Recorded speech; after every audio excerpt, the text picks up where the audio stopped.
8h41 sur Europe 1. En attendant demain, c'est l'heure de retrouver Jean-Pierre Montanet. Bonjour Jean-Pierre. Bonjour Mathieu. Allez, petit blind test, un classique. De la monnaie. Ouais, la monnaie. Un casino. Pink Floyd. Exactement. Pink Floyd, ce sondage publié hier par le groupe Honey. Honey, c'est ça 96, pas monnaie, hein. Honey. 96% des Français utilisent leur carte bleue.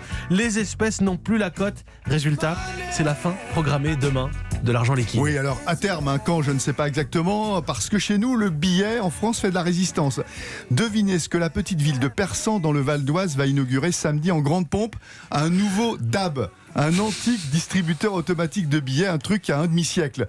Ouverture sous la pression des 1300 habitants qui n'en avaient que 2 pour se ravitailler en billets de banque et ça suffisait pas. Chez nous, 3000 DAB sont murés depuis 3 ans. C'est 3 par jour parce que sous-utilisés, donc plus rentables pour les banques. C'est paradoxal, hein, ils sont de moins en moins utilisés, mais pour certains, ils restent indispensables pour trouver du cash, comme évidemment en zone rurale. Mais ne croyez pas que la désertification ne touche que les campagnes isolées. Elle gagne aussi les zones semi-urbaines comme l'Oise, qui n'est pourtant pas le Larzac. Bien sûr, des solutions existent. Généralisation du sans contact pour les achats du quotidien et possibilité, par exemple, de retirer du liquide en achetant sa baguette à la boulangerie du village. Mais ce qui est inexorable, c'est bien le déclin de ce DAB, donc la mort programmée du billet. Rassurez-vous, pas tout de suite. On va faire comment ? Demain, votre smartphone va faire le boulot.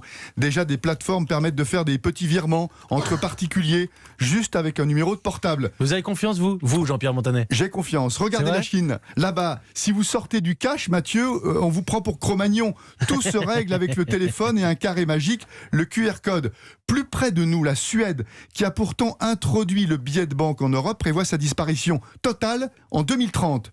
Et qui dit plus de cash dit moins de fraude fiscale et moins de braquage de banque. Seulement 2 en 2016 en Suède. La grosse frousse des Suédois, en fait, c'est le méga bug informatique. Panneau attaque. Eh oui. Si tout s'écroule, c'est le chaos, car personne n'a plus un sou en poche. Et on reviendra au troc. Voilà, alors je vous file mon billet, Mathieu, tant qu'il y en a. Ça pourrait bien se produire si les braqueurs au chômage technique se reconvertissent en hackers. Vous me filez votre billet, mais a priori, il vaut plus grand-chose. Pas tout de suite. Est-ce que vous savez l'origine de l'expression espèce, payé en espèces ?